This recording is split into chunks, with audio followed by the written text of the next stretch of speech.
Welcome to ప్రజా ప్రతినిధి news.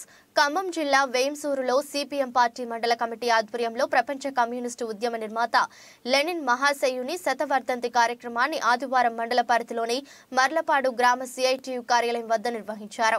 ముఖ్య అతిథిగా సిపిఎం జిల్లా కమిటీ సభ్యులు చలమాల విఠలరావు పాల్గొని మాట్లాడుతూ 100 ఏళ్ల క్రితమే ప్రపంచ దేశాలలో మతోన్మాదాన్ని రూపుమాపే దానికి ప్రపంచ కార్మిక వర్గాన్ని ఐక్యం చేసి దానికోసం కార్మిక వర్గ రాజ్య స్థాపన కోసం శ్రమించిన యోధుడు ప్రపంచ కమ్యూనిస్టు వ్యవస్థాపకులు లెనిన్ అన్నారు.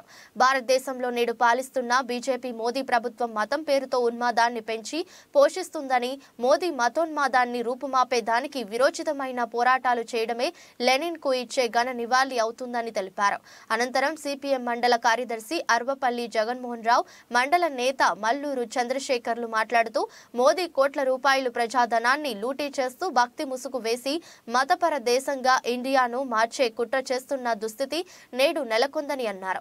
లౌకిక ప్రజాస్వామ్య గణతంత్ర రాజ్యాంగ ఉన్న భారత్ ను మతం పేరుతో మోదీ సర్కారు వంటగలిపే చర్యలు చేస్తూ రాజ్యాంగాన్ని కూని చేస్తుందని, ప్రజలు, మేధావులు, బహుజనులు మౌనం వీడి దేశ రక్షణకు కంకణబద్ధులు కావాలని పిలుపునిచ్చారు. ముందుగా లెనిన్ చిత్రపటానికి పుష్పాలు వేసి ఘన నివాళులర్పించారు. మండల నాయకులు శ్రీను గారు అందరికీ కూడా ముందుగా నమస్కారాలు తెలియజేస్తూ, ఈరోజు ప్రపంచ కార్మిక వర్గానికి ఒక దిక్సూచిగా ఉన్నటువంటి మార్క్స్ రాసినటువంటి కమ్యూనిస్టు ప్రణాళికను ఆచరణలో తీసుకొచ్చినటువంటి ఒక యోధుడు కామ్రేడ్ లెనిన్.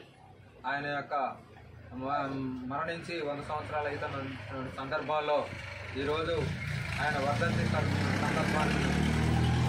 సభను ఈరోజు మనం ఇక్కడ నిర్వహించుకుంటున్నాం. ఆనాడు ప్రపంచ పెట్టుబడిదారీ వ్యతిరేక విధానంగా కార్మికులకి జరుగుతున్నటువంటి అన్యాయాలపైన ఆనాడే 100 సంవత్సరాల కిందటనే తాను ఒక హీరోగా, ఒక రోల్ మోడల్గా పెద్ద పోరాటాలు చేసినటువంటి చరిత్ర, ప్రపంచవ్యాప్తంగా ఆ చరిత్ర కలిగినటువంటి లెనిన్ మన మధ్య లేక 100 సంవత్సరాలు అవుతుంది. ఆయన ఏదైతే ఆశయం కోసం, కార్మిక వర్గ శ్రేయస్సు కోసం, కార్మిక వర్గ రాజ్యం కావాలని చెప్పి ఆనాడు కలగన్నాడో ఆ రాజ్యం కోసం మనం పాటుపడాల్సినటువంటి అవసరం ఉంది. ఈరోజు మతోన్మాద బీజేపీ అనుసరిస్తున్నటువంటి విధానాలు, హిందుత్వాన్ని రెచ్చగొట్టే పద్ధతుల్లో హిందూ పేరు మీద రాజకీయాలు చేస్తున్నటువంటివి కూడా మన అందరికీ కళ్ళకు కట్టినట్టుగా కనపడుతుంది. ఆ హిందుత్వాన్ని వ్యతిరేకిస్తూ అట్లనే ఆర్ఎస్ఎస్, బీజేపీ అనుసరిస్తున్నటువంటి విధానాలని ఎండగడుతూ ఆనాడు లెనిన్ మహాశయుడు కలగన్నటువంటి కార్మిక రాజ్యం కావాలని ఏదైతే అన్నాడో ఆ కమ్యూనిస్టు రాజ్యం, కార్మిక వర్గ నాయకత్వాన్ని సాధించడం కోసం, లెనిన్ యొక్క ఆశయాలను ముందుకు తీసుకుపోవడం కోసం అందరం కంకణబద్దులుగా ముందుకు సాగాలని చెప్పి కోరుకుంటూ ఆయనకి ఘనమైన నివాళులు అర్పిస్తూ జోహార్ కామ్రేడ్ లెనిన్. జోహార్.